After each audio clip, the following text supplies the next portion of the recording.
Here are the community updates for the week on November 20th.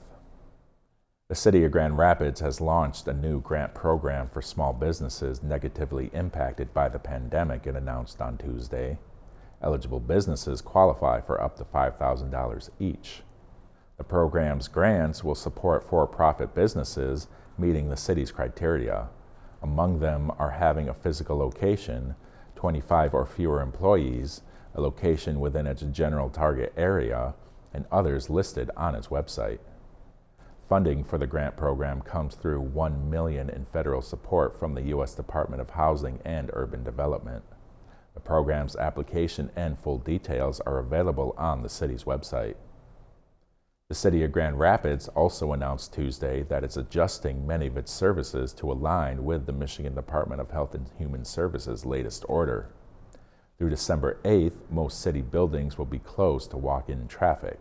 Exceptions include the city's customer service center at City Hall and its yard waste drop-off site. A full list of adjustments to Grand Rapids City services are available on the city's website. Kent County announced its own grant program news this week, sharing on Wednesday its list of awardees for its first round of community violence prevention funding.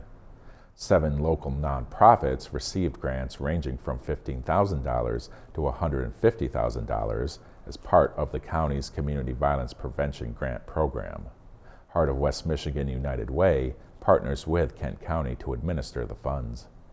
The nonprofits receiving the violence prevention funding are Bethany Christian Services, Boys and Girls Clubs of Grand Rapids Youth Commonwealth, the EDS Urban Fellowship, Grand Rapids Urban League, New City Kids, Muse GR, and YMCA of Greater Grand Rapids. $500,000 in total was allocated for the program by Kent County's Board of Commissioners in October. The county received the money through the Federal CARES Act, which is used for pandemic-related relief. The Grand Rapids Public Museum announced Tuesday that it's published its collections records under a Creative Commons Zero license, which means that the majority of its more than 150,000 digital images are now free to use and download at any time.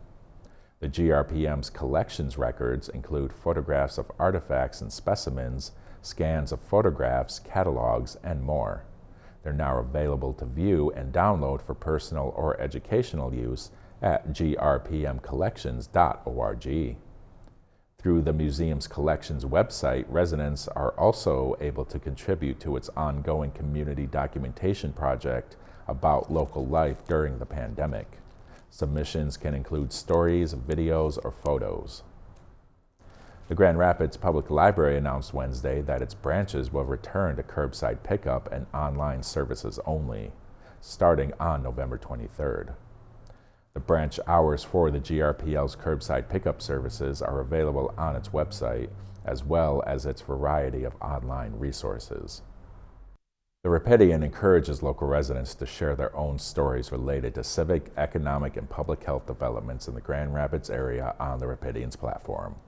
Check out this week's featured articles, which include Rabbi Khrushchev's Ethics and Religion Talk, the In-Season Report by Fulton Street Farmers Market, and community journalist and CMC team member Brett Townsend's article on the Bean Observatory.